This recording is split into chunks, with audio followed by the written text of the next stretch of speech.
Professor Amit Gupta on IOL power calculation in Keratoconus.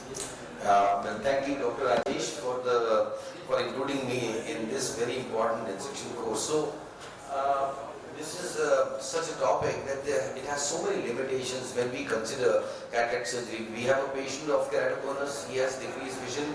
We are first not sure how much is due to the cornea and how much is due to the lens. And what is our practice is to probably fit an RGP lens and reassess the vision. And in case the patient is improving, it means that probably it is a corneal thing which is mattering more. If not, we can be more aggressive with the cataract surgery. Also, there are so many other challenges. We know that the slope of the cornea, the apex of the cornea has shifted in keratoconus, and this leads to problems with the IOL power calculation, which IOL formula to use, and also the amount of astigmatism is so high and irregular that there can be errors in these patients. So essentially, we are dealing with the multifocal cornea. The slope of the cornea has changed, and that makes it so much more challenging. If you go down to the basics of biometry, what matters is the net corneal power, the axial length, and the effective lens position. Most important determinants when we have to find the IOL power. And in keratoconus, having an apex which is off-center, and also having a cornea with the power which is off-center, it can lead to overestimation of the corneal power because of the steep cornea that is there, and that leads to the problem of hyperopia in these patients after cataract surgery. Also, another thing is that there is, excuse me, at the back, please, can you? There is also a change in the ratio of the corneal thickness and also the anterior chamber, also the axial length. Many of these keratoconus patients are myope, and that also leads to the challenge of the biometry in these patients. So what happens to the K readings? The K readings become steeper in keratoconus, the corneal power will be more, and therefore the biometry will assume that this high corneal power applies to the whole of the cornea. It will overestimate the corneal power and lead to a hyperopic shift in these patients at the end.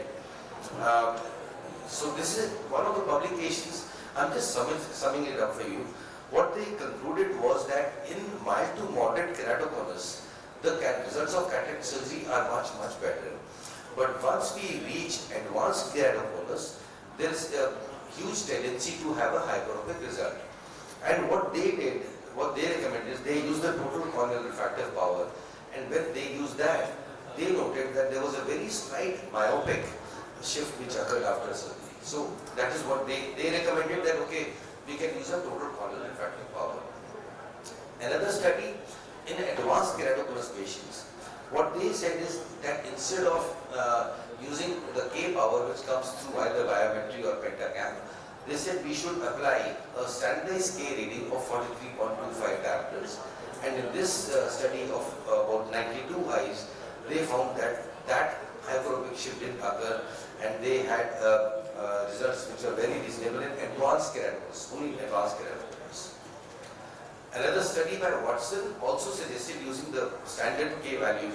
We can discuss later on how many of us would like to use standard K values for severe keratoconus, but for actual values should be used in mild to moderate keratoconus.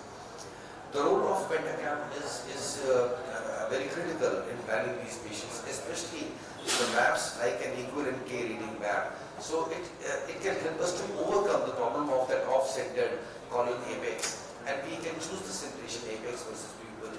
And equivalent K reading map, I think, is very reliable because it focuses on the center of the cornea, balances the irregularities of the cornea, and therefore it can give rise to a more accurate reading. So this is an example of a EKR report, and we can see the distribution of the keratometric values. We can also change the diameter of the mean K values or the EKR65, and then reach a conclusion which kind of K reading we want to use.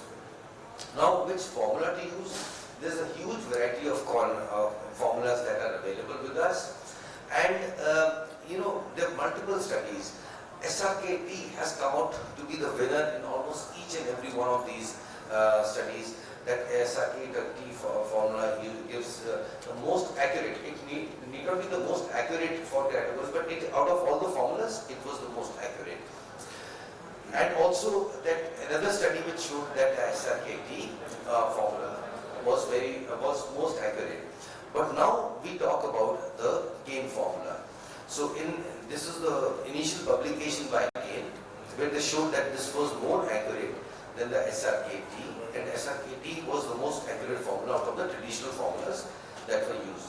How do you access the Kane formula? It is available on IOL-formula.com, and this uses a modified corneal power derived from anterior corneal radii of curvature and represents the true anterior posterior ratio in keratoconic eyes, while minimizing the effect of corneal power on effective lens position. So this is a correction which is effective. So Kane formula and Kane keratoconus formula is available there at that site, and you can use. So it uses axial length, keratometry, anterior chamber depth, lens thickness, central corneal thickness, and optionally the gender of the patient.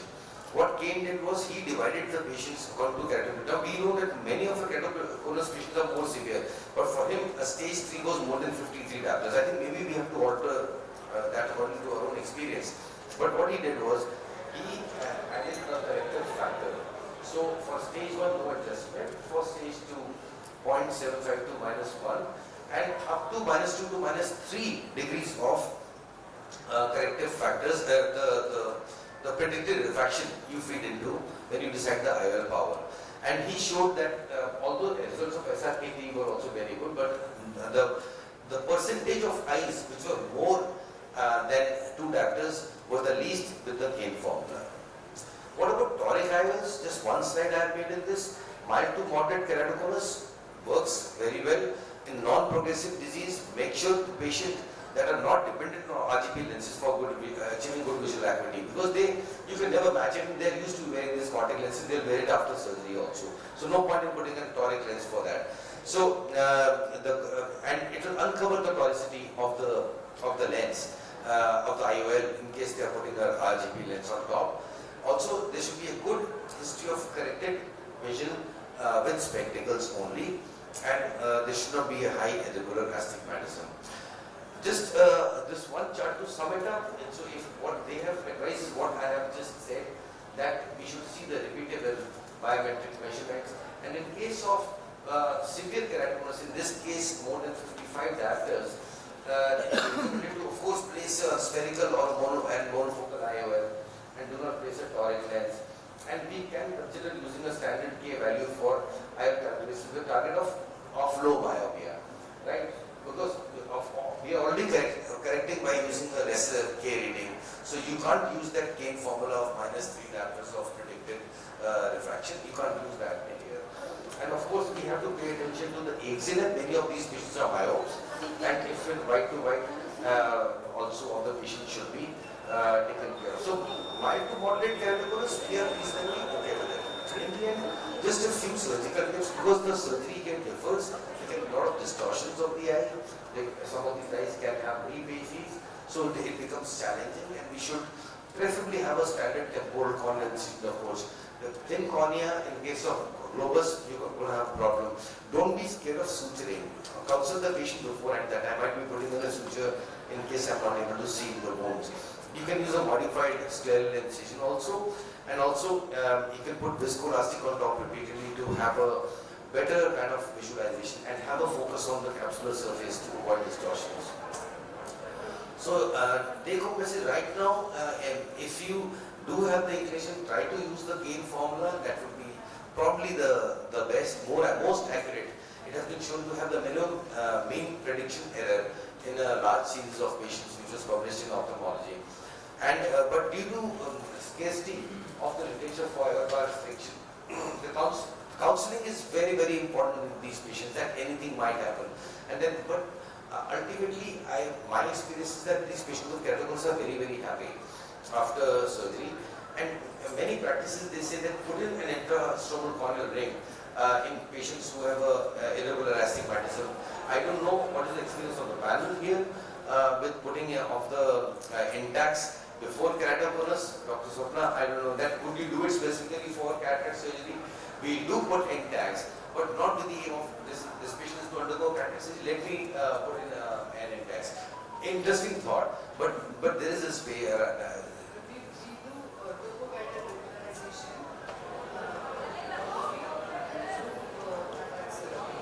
Yes. Yeah. Patients who have already got implants, and Yeah. then we are taking measures to do it. Now, the Keynes formula, they say you enter the anterior corneal bar, and the posterior corneal bar is mathematically derived. I also say that in the dots, but I clearly wanted to know why only anterior corneal bar is entered. That is the Keynes formula. It inherently has a model of calculating the posterior corneal bar, or what? Because in Keratoconus, both the curvatures are distorted. Yeah. So I think this, what the amount I have read, it's not that I use King formula for every patient. I have used it in a few Keratoconus patients. I'm not sure, but I think it's some kind of a derivation which is done through using the formula. I'm not sure what. SRKG is good because it gives myopic outcomes. Yeah. Since all these beginning Keratoconus to get hyperopic outcome, these formulas help to reduce the hyperopic. And anyway, many of these eyes are bigger incidents. So anyway, SRKT comes in a better way. Yeah. The EKR value, do you prefer that over, or is that also compatible to using the Keynes formula, using the EKR value for the corneal power calculations? I personally use EKR, and sometimes it's very difficult because if you see that different zones, the main EKR which is given, I Which one guess do you prefer, sir? Which one do you prefer? I prefer currently the EKR.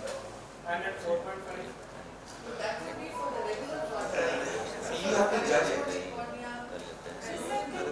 It's not a question or doubts, Ideally, how close to the center of the cornea is the case better, but largely 4.5 is taken. no, having a very large area is not a very good idea. What I do is I just look at the map, right? Even And most refractive, like they say 4.5, I somehow feel why is it 4.5? no post-refractive results, if after, especially after LASIK surgery, many of the surgeons take at 2.5, some surgeons take at 3, some surgeons take at 3. There's no doubt about it, results are very good with that. And I think it is this is something which is so much open to discussion. As I said in my conclusion, history of literature here, because of this, we don't study these patients that well, and we don't report them as well. Like Madam is saying, it's both them and the cornea. The cornea is regular and it's a necessary cornea. So I don't think that is going to be the problem, and the formulas are going to take care of those small discrepancies which come in a post-LASIK. Those days the optic zone was very small and all kinds of things. Now we have large optic zone, aspheric, so I think K value measured anywhere will not be a problem. But in Keratoconus, the main point is your effective definition. Yes. Because the ACT is coming high and most of the phenomena are based on that. Yeah. Aim and here basically, aim time he and खत्म हो गया Yes. 59 हो गया Yes. I mean, you are feeding in the cave. You are feeding it. It's in your hands what you are feeding it. I guess we have finished our time and we'll have to stop here only because the other team probably has come, and so